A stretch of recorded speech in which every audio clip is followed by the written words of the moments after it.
Hello, everyone. Welcome back to Legal Anecdotes. Today, we are back discussing a topic which holds great importance in Indian legal system: defamation. So today, we are going to discuss about this and many other topics in accordance with it. I am Sayan Gautam, and joining me today for this discussion, we have Saurav Joshi. Hi, Saurav. How are you? Hi, Sain. I'm fine. How are you? I am very fine. तो सौरभ, हम इस discussion में आगे बढ़ते हैं. तो जैसा कि हम जानते हैं कि डिफेमेशन एक ऐसा टर्म है जिसे हम आए दिन सुनते रहते हैं, न्यूज़पेपर्स पर, न्यूज़ चैनल्स पर, सोशल मीडिया पर भी. पर आजकल इस टर्म की इंपॉर्टेंस कुछ ज़्यादा ही बढ़ गई है. मतलब हमें ये हर दिन सुनने को मिल रहा है. So can you share your views कि ऐसा हो क्यों रहा है, ऐसे लाइमलाइट में टॉपिक है क्यों इतना डिफेमेशन? सो जैसा कि सबको पता ही है कि अभी सुप्रीम कोर्ट का एक ऑर्डर आया है राहुल गांधी के लिए. बिल्कुल, हाँ. स्टेट जिस पे उन्होंने जो पनिशमेंट या फिर जो भी उनका डिसीजन है स्टेट करा है अभी मतलब दिया नहीं है. तो बेसिकली चीज़ें शुरू कहाँ से हुई थी? अप्रैल 2019 में राहुल गांधी ने अपनी एक कोलार में उनकी एक रैली चल रही थी. वहाँ पर उन्होंने एक टर्म का यूज़ करा था, मतलब एक स्टेटमेंट में उन्होंने कुछ बोला था रैली में कि जितने भी चोर होते हैं उनका नाम मोदी ही क्यों होता है. ओके. तो ये स्टेटमेंट सिंपल था, स्टेटमेंट था. तो इसमें इस चीज़ को देखते हुए पूर्णेश मोदी एमएलए हैं जो अभी सूरत के, उन्होंने कंप्लेन फाइल करी. ठीक है कि ये जो चीज़ है सारी डिफेमेटरी चीज़ें, सारी मोदी कम्युनिटी के लिए डिफेमेटरी है. जो स्टेटमेंट उन्होंने यूज़ करा है कि सारे मोदी चोर क्यों होते हैं. तो उन्होंने ये कंप्लेन फाइल करी और सेशन कोर्ट में जब ये गया ये सारा मामला, सेशन कोर्ट ने अपना जो ऑर्डर दिया उस पर जो राहुल गांधी है उन्हें एक तो उनका 2 साल से पनिशमेंट दी, 2 साल की पनिशमेंट, और उनका जो मेंबरशिप है पार्लियामेंट का वो भी रद्द कर दिया गया कि उन्हें अब पार्लियामेंट में मेंबरशिप नहीं है. तो इस डिसीजन के बाद जब सुप्रीम कोर्ट ने अभी नया स्टेट करा जो ऑर्डर कि ये सारे डिसीजन रॉन्ग हैं, क्योंकि जो एक तो जो 2 साल की पनिशमेंट और ये क्या कहते हैं मेंबरशिप का जितना भी वो सारा था, वो सब चीज़ों को देखते हुए ये जो इसलिए लाइमलाइट में चल रहा है क्योंकि एक सुप्रीम कोर्ट का भी जो नया ऑर्डर आया कि स्टे लगा दिया. बिल्कुल. तो देख साइन, हमने ये सब तो देख लिया कि why it is on limelight और ये सब. क्या तुम मुझे बता सकता है कि defamation according to law, what is defamation according to law? हाँ, बिल्कुल. तो जैसे कि आईपीसी में, इंडियन पीनल कोड में डिफेमेशन को डिफाइन किया गया है सेक्शन 499 में, which says, I am quoting the exact words, कि whoever by words either spoken or intended to be read or by signs or by visual representations makes or publishes any imputation concerning any person intending to harm or knowing or having two reasons to believe that such imputation will harm the reputation of such person is said to defame that person. मैं जानता हूँ काफ़ी complex हो गया ये, थोड़ा सा इसे ब्रेक डाउन करते हैं. तो ब्रेक डाउन करने में हम ये पाते हैं कि हम कहें कि अगर कोई पर्सन कुछ ऐसा कहता है या कुछ ऐसे विजुअल रिप्रेजेंटेशंस का यूज़ करता है या फिर कुछ ऐसा पब्लिश करता है किसी दूसरे पर्सन के रिगार्डिंग जो उस पर्सन के रेपुटेशन और इमेज को टार्निश करे, तो हम कहें कि वो डिफेमेशन कर रहा है और उस पर्सन को डिफेम कर रहा है. It is very clear from the term itself कि defamation like defaming any person, right? जैसे कि हम इसे हिंदी में मानहानि भी कहते हैं, मान की हानि. ओके. तो मेरा एक सवाल था, हमने जान लिया कि डिफेमेशन होता है क्या according to law, like definition और डिफेमेशन. तो मेरा एक क्वेश्चन था कि जैसे कोई भी XYZ पर्सन कोई स्टेटमेंट देता है तो वो डिफेमेशन बनती कैसे है, रीजन उसमें क्या होता है, किस कारण से डिफेमेशन बनती है वो? सो डिफेमेशन कोई भी स्टेटमेंट बनती कैसे? हाँ, बिल्कुल. तो ये तुम्हारा मेन सवाल था जहाँ कि तो स्टेटमेंट, कोई भी स्टेटमेंट डिफेमेशन, एक तो सबसे पहले उस पर बहुत सारी चीज़ें होती हैं, लेकिन जो 3 मेन चीज़ें हैं वो एक malice intent, not true statement, and third one is कि थर्ड पर्सन की नॉलेज में आना. तो first of all the malice intent. कोई भी चीज़ अगर तू किसी पे डिफेम कर रहा है तो जो तेरी स्टेटमेंट है उसके पीछे तेरा एक इंटेंट होना चाहिए, इंटेंशन होनी चाहिए कि हाँ मैं इसे कर रहा हूँ, चीज़ अपनी इंटेंशन से कर रहा हूँ. सेकेंड चीज़ होनी चाहिए कि जो स्टेटमेंट तूने बोला है वो नॉट ट्रू होना चाहिए. जैसे तूने जो स्टेटमेंट है अगर वो ट्रू हुआ तो डिफेमेशन में नहीं आएगा. तो नॉट ट्रू होना चाहिए, statement is necessary to be not. जैसे कि फॉर एग्जांपल समझने के लिए हम ये अगर एग्जांपल ले कि कोई इंसान अगर चोर है और उस पे केसेस हो रखे हैं पहले ही, कोर्ट में प्रूव्ड है कि हाँ ये चोर है, और हमने उसको बोल दिया कि भाई तो चोर है, तो वो डिफेमेशन का केस उन पे नहीं कर सकता है क्योंकि वो ट्रू स्टेटमेंट है. ट्रू स्टेटमेंट दैट अगर कोर्ट में उसे बोला गया है कि हाँ तो प्रूव्ड है कि तू चोर है, हाँ बिल्कुल, तो तू डिफेमेशन नहीं कर सकता, हम पे मतलब फाइल नहीं कर सकता. तो दैट्स तो third one is the third person की नॉलेज में आना चाहिए. कि जो तूने बोला है, मतलब जो मैंने तेरे से बोला है, जैसे एक एग्जांपल लेते हैं, जैसे मैं तेरे को डिफेम कर रहा हूँ तेरी रेपुटेशन खराब करने के लिए, तो मैं एक रूम पे बैठा हूँ, हम दो ही बैठे हैं उस रूम पे, और हम दो एक दूसरे, मैं तेरे से बोल रहा हूँ कि तू ऐसा है वैसा है, और तेरे को पूरा डिफेमेटरी स्टेटमेंट है, साफ साफ पता लग रहा है। अगर वो थर्ड पर्सन की नॉलेज में नहीं आया, जो भी तेरे को बोला, मतलब किसी थर्ड पर्सन नहीं सुना, तो डिफेमेशन तब तक नहीं हो सकता कि थर्ड पर्सन की नॉलेज में आना चाहिए। तो उसके लिए एक एग्जाम्पल भी होता है, मतलब जो एक रहता है बहुत पॉपुलर एग्जाम्पल, कि जैसे मैंने तेरे को लेटर भेजा, ठीक है, मैंने उस लेटर में एक डिफरेंट लैंग्वेज का यूज़ करा जो तेरे को नहीं आती, जैसे स्पेनिश, उर्दू या फ्रेंच तेरे को नहीं आती, मान ले, तो मैंने तेरे को वो चीज़ लिख के भेजी, तेरे को उसमें डिफेमेटरी स्टेटमेंट सारे, ठीक है, तो मैंने तेरे को जब लिख के भेजा वो, तो मेरे को पता है तेरे को नहीं आती, तो मेरा साफ साफ इंटेंट है कि थर्ड पर्सन सुने और तेरी रेपुटेशन खराब हो इससे, तो there is a malice intent, और जो तेरी स्टेटमेंट ट्रू नहीं है, ठीक है। तो जब वो तूने किसी और को पढ़ा है, तो जिस टाइम किसी और ने पढ़ा, तो वो डिफेमेशन बन गया, वो तीसरे इंसान के नोटिस में आ गई, नॉलेज में आ गई। बिल्कुल। तो तीन चीजें थी, एक तो malice intent, not true statement, और थर्ड पर्सन की नॉलेज में आना। उसके बाद एक आजकल जैसे मतलब हम सब रहते ही हैं सोशल मीडिया में ज़्यादा, और कोई भी एज ग्रुप देख ले आजकल, कहीं बच्चे से लेकर बड़े तक सारे सोशल मीडिया में रहते ही हैं। तो साइबर एक बहुत बड़ा साइबर सिक्योरिटी या साइबर डिफेमेशन का बहुत बड़ा मामला रहता है आजकल। ऐसे कोई भी आजकल AI का यूज़ करके, कि मैंने तेरी फोटो यूज़ करी AI में, और मैं सोशल मीडिया में कुछ और मैसेज दे रहा हूँ तेरे थ्रू, तेरी फोटो, तो इस मतलब मैं शायद तेरी रेपुटेशन खराब कर रहा हूँ, मतलब कुछ ऐसा चीज़ें बोल रहा हूँ जिससे मतलब लोगों को लग रहा है कि तू बोल रहा है, ठीक है। तो इन सब चीज़ों पे मैं मेरा मैलिस इंटेंट है कि तेरी रेपुटेशन खराब करना, और ये साइबर वे में कर रहा हूँ, मतलब मैं किसी सोशल मीडिया कहीं या किसी इलेक्ट्रॉनिक मोड में जाके ये सब चीज़ें कर रहा हूँ। तो जब ये होता है तो इसके अंदर एक मतलब एक लॉ भी है 469 IPC में, सेक्शन 469 ऑफ IPC में इसे पनिशमेंट दी गई है कि 3 साल की पनिशमेंट होगी अगर कोई भी ऐसी चीज़ें करता हुआ दिखा या फिर करेगा, ठीक है। तो जैसे हमने सब तो जान ही लिया क्या डिफेमेशन स्टेटमेंट बनती कैसे है, ठीक है। तो मेरा एक थोड़ा सा मतलब एक सवाल था कि what is the nature of crime defamation का। ओके, तो IPC में इसे डिफाइन किया गया 3 वर्ड्स में, नेचर ऑफ क्राइम डिफेमेशन की। The first one is bailable, second is non cognizable, and third is compoundable. तो अब इनको अलग समझते हैं होती क्या है चीजें। अगर हम कहते हैं कि defamation is a bailable offence, तो इसका मतलब इसमें बेल मिल जाती है। लेकिन अब यहाँ सोचने वाली बात यह है कि इंडिया में बेल तो लगभग हर क्राइम को मिल जाती है। अगर कोई बंदा मर्डर भी करता है तो कोर्ट से बेल ले सकता है, कोर्ट उसे बेल ग्रांट करती है सर्कमस्टांसेस को देखते हुए। लेकिन यहाँ पे क्या होता है कि अगर हम कहते हैं बेलेबल है, तो इसका मतलब है कि जो पुलिस स्टेशन है, जो पुलिस ऑफिसर्स है, वो भी बेल दे सकते हैं बगैर कोर्ट जाए। ये क्योंकि एक ऐसा ऑफेंस है जिसमें कोर्ट जाने की जरूरत नहीं है बेल के लिए। जहां पे FIR हुई है, अगर किसी पर्सन को अरेस्ट किया गया, वो बेल की डिमांड करता है, तो पुलिस ऑफिसर्स भी उसे बेल ग्रांट कर सकते हैं। तो हम कहते हैं कि it is a bailable offence. The second one is non cognizable.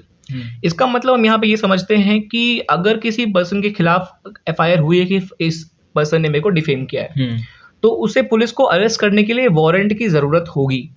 Without warrant वो उसे अरेस्ट नहीं कर सकता। नॉन कॉग्निजेबल का मतलब ये होता है यहाँ पे।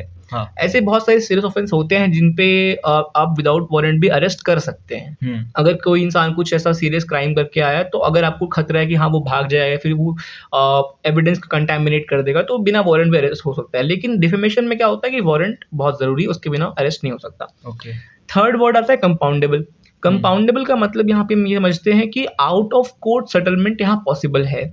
अगर पर्सन A पर्सन B के ऊपर चार्जेस लगाता है कि इसने पर्सन B ने इसको डिफेम किया है, और B चाहता है कि नहीं यार मैं कोर्ट नहीं जाऊंगा, मेरे को पैसे खर्च हो जाएंगे, बहुत सारी चीजें होंगी, तो वो A से बात करके आउट ऑफ कोर्ट सेटलमेंट भी कर सकता है, दूसरे वे में कंपनसेट करके, या फिर दूसरी उनके बीच की बात है ये।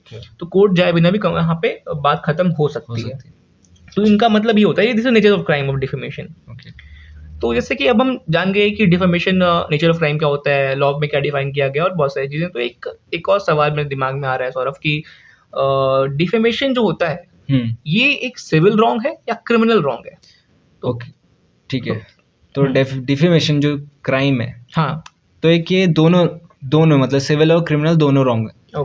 ठीक है, तो कोई पर्सन जैसे एक हमारी जो रेपुटेशन होती है वो बेसिकली प्रॉपर्टी की तरह होती है, सबसे वैल्यूएबल प्रॉपर्टी एक तरह से, कि उस प्रॉपर्टी में कोई भी हानि करेगा तो हमें बहुत बड़ा नुकसान होगा मेरे हिसाब से। सबकी रेपुटेशन इतनी होती है। तो कोई भी अगर जैसे किसी ने मेरी रेपुटेशन में हानि पहुंचाई तो उसको दो वे से ले जा सकता हूँ कोर्ट में, या फिर कहीं भी उसको सिविल या फिर सिविली प्रोसिक्यूट कर सकता हूँ या क्रिमिनली। ओके, ठीक है, तो अगर मैं उसे सिविली प्रोसिक्यूट करूंगा तो कंपनसेशन लूंगा उससे मैं एंड ऑफ द डे, और क्रिमिनल प्रोसिक्यूट करूंगा तो उसे पनिशमेंट दिलवाऊंगा या फिर उसे फाइन भरवाऊंगा। तो ये दो फर्स्ट ऑफ ऑल तेरा जो क्वेश्चन था उसका आंसर तो है कि ये बोथ क्राइम है, इट इज अ क्रिमिनल और civil both wrong. Okay, but we can prosecute that person in different way, we can also prosecute in the civil court and उसे क्रिमिनल कोर्ट भी कर सकते हैं प्रोसिक्यूट। तो civil court में उसे compensate करने के लिए बोला जाएगा ऐसा? हाँ, कंपनसेशन सिविल कोर्ट में कंपनसेशन की डिमांड रहेगी। ओके, जो पर्सन डिफेम हुआ है, जैसे तूने मुझे डिफेम करा, मैं कंप्लेन करूंगा सिविल कोर्ट में, तो मैं अगर सिविल कोर्ट में गया और जीता तो मुझे कंपनसेशन मिलेगा। ओके, ठीक है, और अगर यही चीज क्रिमिनल प्रोसिक्यूशन में जाती है तो उस पे या फिर फाइन या फिर जेल हो सकती है या फिर बोथ हो सकता है, फाइन और जेल। Okay, okay. तो यार जैसे हमने ये तो जाना कि यार ये सिविल रॉन्ग होता है या क्रिमिनल रॉन्ग होता है, बिल्कुल। तो मतलब मेरा एक सवाल था कि इसकी पनिशमेंट्स क्या रहती हैं जो डिफेमेशन की। तो जैसे कि तुम्हारे क्वेश्चन का आंसर मैं दे सकता हूँ कि अगर डिफेमेशन को आईपीसी में जैसे डिफाइन किया गया सेक्शन 499 में, सिमिलरली उसकी पनिशमेंट जो है वो मेंशन की गई है सेक्शन 500, 501 और 502 में। ये तीन टाइप की पनिशमेंट बताई गई है। तो पहला पनिशमेंट होता है सिंपल डिफेमेशन का, जिसमें सिंपली कहा गया है सेक्शन 500 में कि whoever defames another shall be punished with simple imprisonment for a term which may extend to 2 years or with fine or with both। Okay, मतलब या तो 2 साल की सजा होगी मैक्सिमम इम्प्रिजनमेंट, इसमें मैक्सिमम है 2 साल की। तो अच्छा, इसमें एक और पॉइंट है गौर करने वाली कि इसमें एक टर्म है सिंपल इम्प्रिजनमेंट। ओके, तो डिफेमेशन में होती है सिंपल इम्प्रिजनमेंट। जैसे कि जेल होता है 2 तरह के, कॉम्प्लेक्स और सिंपल। जैसे कि हम फिल्म में सुनते होंगे कठोर कारावास होगा, रिगरस इम्प्रिजनमेंट, एग्जैक्टली। तो उसमें काम हम करवाते हैं, बहुत सारे इसमें फैक्टर्स आते हैं। लेकिन डिफेमेशन होती है सिंपल इम्प्रिजनमेंट और इसमें मैक्सिमम होती है 2 साल की। या तो जेल होगी 2 साल की, या फिर उसे फाइन किया जाएगा, या फिर उसे दोनों हो सकता है कि आप जेल भी जाओ फाइन भी भरो। तो ये होता है सेक्शन 500 में डिफाइन किया गया है। सेक्शन 501 जो कहता है वो डील करता है प्रिंट डिफेमेशन को लेके। मतलब अगर कोई इंसान कुछ ऐसा कहीं प्रिंट करता है या तो किसी वेबसाइट, लाइबल डिफेमेशन भी कह सकते हैं, बिल्कुल। तो जैसे कोई कुछ कहीं प्रिंट करता है, कोई इसकी वेबसाइट में, किसी न्यूज़पेपर में, आर्टिकल में या बुक्स में किसी को डिफेम करता है, कुछ ऐसा लिख के पब्लिश करा के, तो वो उसे कहते हैं लाइबल या print defamation. Okay, that if the statement become permanent. Okay, हाँ बिल्कुल, एग्जैक्टली, वो परमानेंट हो गया। एक तरह से आपने लिख दिया तो वो तो हट नहीं सकता ना वहां से। तो वो हो गया, तो उसको सेक्शन 501 उसको डिफाइन करता है। उसकी पनिशमेंट दी गई है सेम जो कि सेक्शन 500 में है कि मैक्सिमम 2 साल की सिंपल इम्प्रिजनमेंट, फाइन या फिर बोथ। ये है सेक्शन 501 जो कि लायबल डिफेमेशन से डील करता है। थर्ड जो पॉइंट है वो होता है सेक्शन 502, वो डील करता है सेल ऑफ डिफेमेटरी टेक्स्ट। मतलब अगर किसी कोर्ट ने बोल दिया कि अगर ये फलाना एक बुक या फिर न्यूज़पेपर है जो कि इसमें डिफेमेटरी रिमार्क्स लिखे गए हैं, तो अगर कोई इंसान उसके बावजूद उससे कहीं बेचता है किसी दूसरे पर्सन को, तो वो भी क्राइम होता है। तो उसे भी कन्विक्ट किया जाएगा सेक्शन 502 के अंडर में, और उसे भी सेम पनिशमेंट दी जाएगी जो कि पहले के सेक्शन में मेंशन्ड है, जैसे कि 2 साल की मैक्सिमम पनिशमेंट, फाइन या फिर दोनों चीज मिल सकती है। तो ये होती है पनिशमेंट डिफेमेशन की। तो जैसे कि हमने अभी डिस्कस स्टार्टिंग में किया था कि अभी ये लाइमलाइट में आ गया राहुल गांधी केस के बाद, लेकिन इसके पहले भी बहुत सारे केसेस आए होंगे डिफेमेशन से रिलेटेड, लैंडमार्क केसेस भी होंगे, बहुत फेमस केस भी हुए होंगे। तो कुछ लैंडमार्क केसेस आपको पता है, बता सकते हो तुम डिफेमेशन को लेके? डेफिनेटली। सो एक रिसेंटली 2016 में केस आया था, Subramanian Swamy versus Union of India and Ministry of Law. ये 2016 में केस आया था जिसपे हमारे राहुल गांधी भी थे उस पे प्रेजेंट। राहुल गांधी हर जगह पहुंच जाते हैं डिफेमेशन में। उन्होंने पिटीशन डाली थी, राहुल गांधी, अरविंद केजरीवाल और सुब्रमण्यम स्वामी। हाँ, ओके। तो इनका जो पिटीशन में इनकी जो चीज थी मेन, की जो डिफेमेशन ऑफेंस है ये अगेंस्ट है fundamental right of expression, right to speak और एक्सप्रेस समथिंग।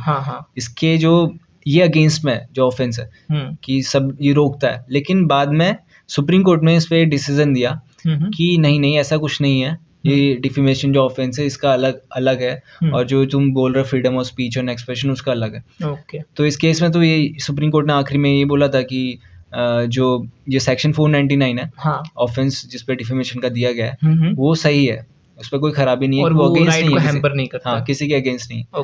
उसके बाद एक केस हुआ था, ये बहुत पुराना केस है, 1970s में, शायद आपने सुना भी होगा, Chamanlal versus state of Punjab. हाँ जी, बिल्कुल। तो इस केस में सुप्रीम कोर्ट ने एस्टेब्लिश किया था the good faith and the bona fide as a specified in exception to section 499 of Indian penal code. Okay. ठीक है, तो इस पे एक्सेप्शन बताए थे गए थे, बोनाफाइड और ये जो फेथ वर्ड होता है कि कब स्टेटमेंट बोनाफाइड के वे में बनाया जाता है या फिर कब स्टेटमेंट एक गुड फेथ में बनाया जाता है। तो उस पे एक उन्होंने जो आपने पहले मेंशन किया मैलिशियस इंटेंट जो बोला, हाँ, तो let down the proving factor of good faith, कब गुड फेथ होती है उन्होंने बताया, 4-5 पॉइंट बताए थे। ठीक है, तो उस पे इन्होंने बताया था the circumstances under which the letter was written और वर्ड वर अटर्ड, किस सर्कमस्टांसेस में वो चीज़ें लिखी गई हैं, उस हिसाब से गुड फेथ डिफाइन होती है। उसके एक उन्होंने बताया था whether there was any malice, उस चीज़ में ये प्रूविंग फैक्टर है सारे गुड फेथ के, कि कब कोई चीज़ गुड फेथ बनती है। उसके थर्ड स्टेटमेंट उनका ये भी था whether accused made an inquiry before the he made the allegation. Okay, so fourth था whether there are reason to accept the version that he acted with care and caution. और ऐसे उन्होंने fifth एक और दिया था कि whether there is a preponderance of probability that the accused acted in a good faith. तो ये सारी चीजें इन्होंने एक लेट डाउन करे थे फैक्टर्स, गुड फेथ को डिफाइन किया, गुड फेथ को कैसे डिफाइन करते हैं किसी भी। हाँ बिल्कुल। उसके बाद एक और केस आया था मैम के परमेश्वरा कुरुप वर्सेस एन कृष्णा पिल्लाई 1966 में एक केस आया था, इस पे वो एडवोकेट्स के एक्सेप्शन दिए थे, एक्सेप्शन 9 में सेक्शन 499 के। तो उसमें बताया गया था कि एडवोकेट्स कहाँ पर डिफेमेशन हो सकता है, नहीं हो सकता है, ऐसा करके एडवोकेट्स के। ओके, तो ये बहुत सारे केस थे। एक R Raja Gopal versus state of Tamil Nadu भी आया था 1994 में। अच्छा, इसमें बताया था कि right to privacy is a part of right to life and liberty under article 21 of the constitution at that no one can publish anything concerning the private life of another without his concern whether truthful और otherwise. कोई भी person article 21 के तहत right to privacy के तहत किसी भी person के खिलाफ जब तक उसकी कंसर्न नहीं होता तब तक कुछ भी पब्लिश नहीं कर सकता था, चाहे वो ट्रूथफुल हो या फिर वो या कुछ भी हो, ओके, रॉन्ग भी हो। तो जैसे ये हमने फेमस केस तो देखे 3-4 जो मतलब थे लैंडमार्क थोड़ा। हाँ बिल्कुल। तो अभी जो क्या तुम मुझे थोड़ा बता सकता है कि सुप्रीम कोर्ट जो ट्रायल चल रहा था उस पर आर्ग्यूमेंट्स क्या थे, या फिर जो बेंच का डिसीजन कैसे कंक्लूड हो रहा है, या फिर क्या हो रहा है? हाँ, मेनली अभी तो ये ऑब्वियसली बहुत लाइमलाइट में आ ही चुका है राहुल गांधी केस, तो सुप्रीम कोर्ट ने अभी स्टे लगाया है। तो सुप्रीम कोर्ट में जो राहुल गांधी के लॉयर हैं उनका नाम है Abhishek Manu Singhvi and he is the MP from Rajya Sabha from Congress also. Okay, तो उन्होंने रिप्रेजेंट किया राहुल गांधी को और उन्होंने कुछ आर्ग्यूमेंट सुप्रीम कोर्ट ने प्रेजेंट किए जो जिसके बेसिस पे सुप्रीम कोर्ट ने फाइनली ऑर्डर पे अपना स्टे लगाया है। तो I mention those arguments point wise. तो पहला आर्गुमेंट तो अभिषेक मनु सिंघवी ने कहा था कोर्ट में, I am quoting exact words here, कि the high court said that the offence conducted by Rahul Gandhi is a serious offence involving a moral turpitude. This is a non-cognizable, bailable and compoundable offense. The offense was not against society, not kidnapping, rape or murder. How can this become an offense involving moral turpitude? Okay. अगर हम ऐसा समझे कि उन्होंने कहा कि exactly, तो उन्होंने बोला कि हाई कोर्ट ने जजमेंट में जो पहले दिया था उसमें कोर्ट किया था कि जो ऑफेंस राहुल गांधी ने किया है, जो उन्होंने स्टेटमेंट बोली मोदी कम्युनिटी को जो केस हुआ था कि जिसने डिफेम किया है, तो हाईकोर्ट ने कहा कि this is a very serious offence involving moral turpitude. तो यहाँ पे मोरल टर्पिट्यूड का मतलब होता है कि ऐसा ऑफेंस जो कि सोसाइटी के मोरल वैल्यूज को भी डिग्रेड कर रहा है. Okay. कि बहुत ही सीरियस ऑफेंस है कि इससे सोसाइटी में एक गलत मैसेज भी जा रहा है. तो इट्स अ मोरल टर्पिट्यूड और एक बहुत सीरियस ऑफेंस है. तो राहुल गांधी के लॉयर अभिषेक मनु सिंघवी ने कहा कोर्ट में कि सुप्रीम कोर्ट में कि जो ऑफेंस जिसको आईपीसी ने डिफाइन किया कि बेलेबल है, नॉन कॉग्निजेबल है और कंपाउंडेबल है, तो वो ऑफेंस एक सीरियस ऑफेंस हो ही नहीं सकता, क्योंकि उसके जो नेचर ऑफ क्राइम जो है वो काफ़ी सिंपल रखे गए हैं. किसमें बेल मिल सकती है, कंपाउंडेबल भी है. तो इसे एक सीरियस ऑफेंस कहना काफ़ी बेवकूफ़ी भरी स्टेटमेंट है ये. और ये इसे एक मोरल टर्पिट्यूड भी क्लेम करना ये भी गलत होगा, क्योंकि ये कोई सोसाइटी के अगेंस्ट क्राइम नहीं किया गया है. This is a offence related to a single person और a single community as well. तो ये एक पूरे समाज को लेके ऐसा नहीं किया गया कि हाँ जितने इंडिया में लोग रह रहे हैं उनके खिलाफ ये है. अगर कोई इंसान रेप करता है, मर्डर करता है, तो वो that is a crime against society. But defamation is something which is not against society, the whole society. तो उन्होंने पहला आर्गुमेंट ये दिया. सेकेंड आर्गुमेंट में उन्होंने कहा कि the statement said by Rahul Gandhi was accused to defame the Modi community. But what is the reason that the complainant of all the 23 cases over Mr. Gandhi is a BJP leader? Any person from the community could file the complaint. Okay, तो 23 जो cases थे, हाँ, सिर्फ BJP members ने डाले थे. बिल्कुल गांधी के खिलाफ. ये पॉइंट नोट करने वाली है, जो कि कोर्ट में भी कोर्ट ने नोटिस भी किया कि 23 केस हुए थे राहुल गांधी पर डिफेमेशन के. तो 23 केसेस में जितने भी कंप्लेनेंट्स है 2300 केस के, वो सारे एक बीजेपी लीडर्स थे. ओके, ये थोड़ा पॉलिटिकल एजेंडा ऐसा दिख रहा है थोड़ा। बिल्कुल पॉलिटिकल एजेंडा, और कोर्ट में भी ये प्रेजेंट हुआ था कि पॉलिटिकल एजेंडा ही है, क्योंकि उन्होंने बोला कि इतनी बड़ी पॉपुलेशन इस कम्युनिटी की, हाँ, तो उसके बावजूद जितने भी लोग रह रहे हैं उनमें सिर्फ बीजेपी लीडर्स ने ही कंप्लेंट क्यों की? अगर वो स्टेटमेंट एक पूरी कम्युनिटी को डिफेम कर रहा होता, मोदी कम्युनिटी को, उस कम्युनिटी में कोई भी आम इंसान उठ के कंप्लेंट फाइल कर सकता था, पर ये कंप्लेंट फाइल सिर्फ एक बीजेपी लीडर ने किया। 23 केस, सारे केसेस एक बीजेपी लीडर्स ने ही फाइल किए हैं। तो उन्होंने बोला कि ये एक बायस्ड केस है, क्योंकि ये एक पॉलिटिकल एजेंडा है, ये कोई डिफेमेशन का केस लग नहीं रहा है। जो थर्ड आर्गुमेंट अभिषेक मनु सिंघवी ने कहा था, वो कहा कि the verification certificate which is mentioned in the Indian Evidence Act of Speech on which Rahul Gandhi was convicted in the trial court and the High Court has still not been presented in the court. उन्होंने बताया कि जैसे कि एक Indian evidence act हम सब जानते होंगे, जैसे कि कोई भी ऐसा कोई केस आता है डिफेमेशन का, जिसमें कोई स्पीच की बात होती है कि इस स्पीच में उन्होंने किसी इंसान को या कम्युनिटी को डिफेम किया होता है, तो पहले उसका एक प्रूफ देना होता है कोर्ट में कि हाँ ऐसी घटना हुई थी, ये स्पीच हुआ गया था। तो उसके कुछ लिस्ट किए गए हैं वेरिफिकेशन सर्टिफिकेट के लिए चीज़ें जिसके तहत वो प्रूफ की जाएंगी। तो उन्होंने कहा कि वो सर्टिफिकेट अब तक हाई कोर्ट में या सेशंस कोर्ट में भी प्रेजेंट नहीं किया गया था। जब उसके सर्टिफिकेट के बिना ही सेशंस कोर्ट में जजमेंट आ चुका था, जिसमें उन्होंने 2 साल की सजा दे भी दी गई थी विदाउट द सर्टिफिकेट। तो उन्होंने बोला कि ये गलत है।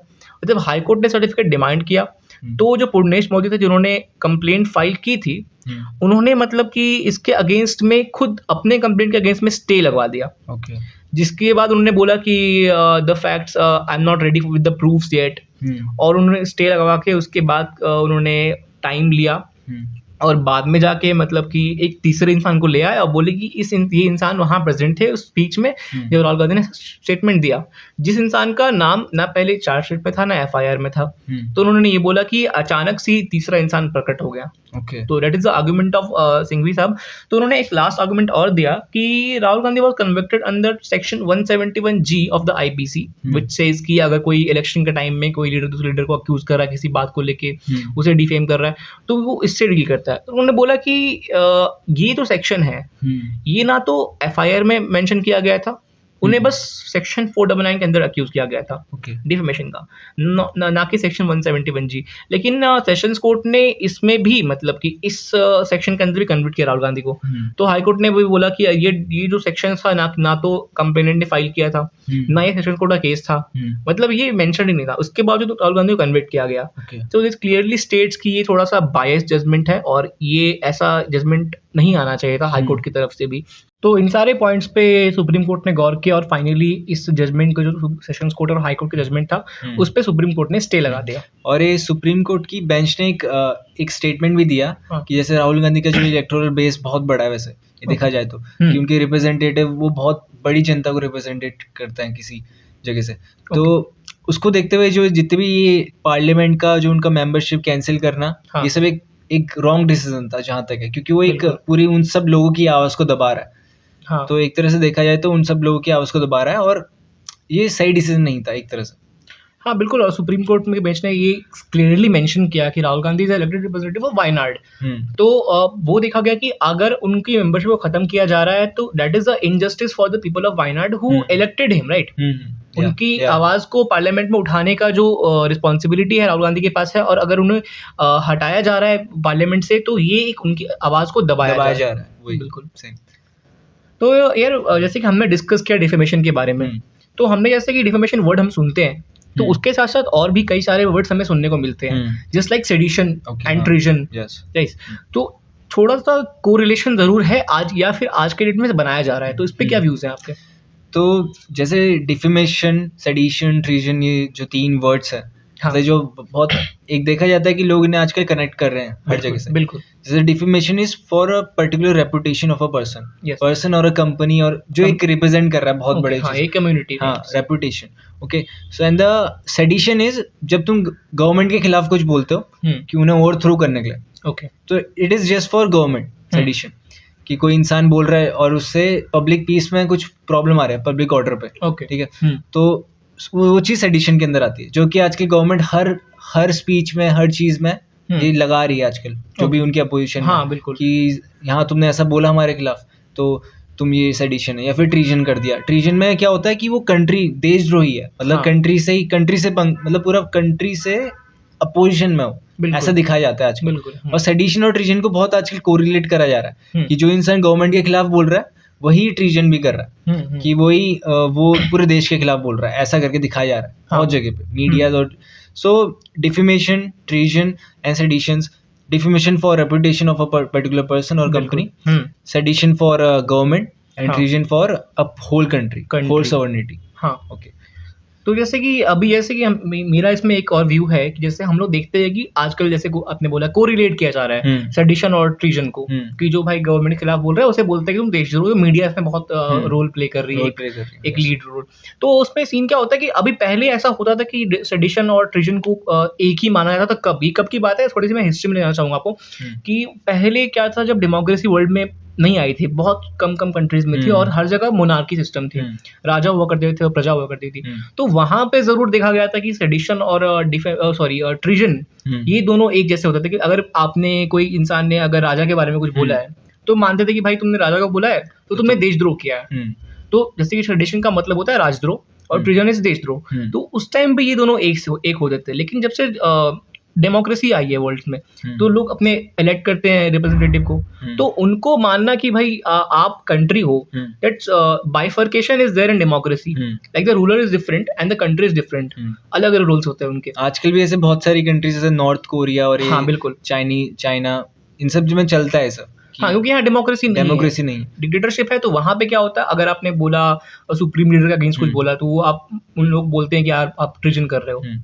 लेकिन डेमोक्रेटिक कंट्रीज में अगर ऐसा करना तो ये क्लियरली डेमोक्रेटिक राइट्स का ये किलिंग हुआ कि आपने, और हमारे डेमोक्रेसी में और हर डेमोक्रेसी में ऑब्वियसली ये क्रिटिसाइज करने की राइट दी गई है पब्लिक को कि आप कुछ भी पॉलिसी है या गवर्नमेंट की कुछ गलत कर रहे हो तो आपको बोलना है कि इवेंचुअली हमने ही उनको भेजा है हमारे प्रॉब्लम्स को सॉल्व करने के लिए। हाँ, और ये जो कोरिलेशन हो रहा है ये मतलब basically kills the main base of democracy. Exactly, कि तुम कुछ भी बोलोगे क्रिटिसिज्म तो तुम एक तरह से कुछ भी नहीं कर पा रहे हो कंट्री में। ओके, ऐसा करा जा रहा है। और वैसे भी जो लोग हैं उन्हें, जैसे आजकल मीडिया से बहुत फैल रहा है कि सेडिशन को ट्रीजन से कोरिलेट करके उसे देशद्रोही बनाया जा रहा है, तो मेरे हिसाब से लोगों को भी इस पर लॉजिकली सोचना चाहिए। बिल्कुल, जैसे उन्हें मैनिपुलेट तो बहुत कराया जाता है, बहुत मुश्किल है वैसे ऐसे तर्क और वितर्क को देखना, फैक्ट्स और सारे बेसिस को देख के डिसीजन लेना। लेकिन जो न्यूज़ चैनल्स है वो बहुत बायस्ड हो चुकी हैं एक रूलिंग पार्टी के लिए, ऐसा दिखाया जा रहा है हर जगह। हाँ, मतलब कि प्रोपेगेंडा को फैलाने का काम जो है मीडिया कर रही है आज के डेट में। कोई भी बात होती है गवर्नमेंट की, उसको ऑब्वियसली उनका काम है जनता तक पहुंचाना उसको, लेकिन उसमें अगर न्यूट्रल रह के किया जाए इस काम को तो बेटर रहेगा। लेकिन वो आजकल हो नहीं रहा है, इस कारण से ये कोरिलेशन ज़्यादा देखने को मिल रहा है। सो नाउ मतलब ये पॉडकास्ट में मज़े तो बहुत आए। बिल्कुल, बहुत। और देखा जाए तो हमने सारी चीज़ें देखी कि क्या क्या है, मतलब स्पॉटलाइट में आजकल क्या चल रहा है और उससे डिफेमेशन क्यों इतना न्यूज़ में आ रहा है, वो सब हमने पॉइंट्स देखे। What is the relation of law with defamation and punishments, nature, popular judgements, and what is the main arguments of the lawyer and ऐसी judgements of supreme courts. Exactly. What are the हाँ, मतलब बहुत ही हमने informative discussion ये रहा। हमने बहुत सारे पॉइंट पर डिस्कस किया। तुमने बताया कि केसेस कौन से सारे होते हैं, काफ़ी इन्फॉर्मेशन में मिली और हम होप करते हैं हमारे व्यूअर्स को भी काफ़ी हेल्प मिली इस कारण से। डेफिनेटली। तो if you guys like the video, please like it and subscribe to the channel.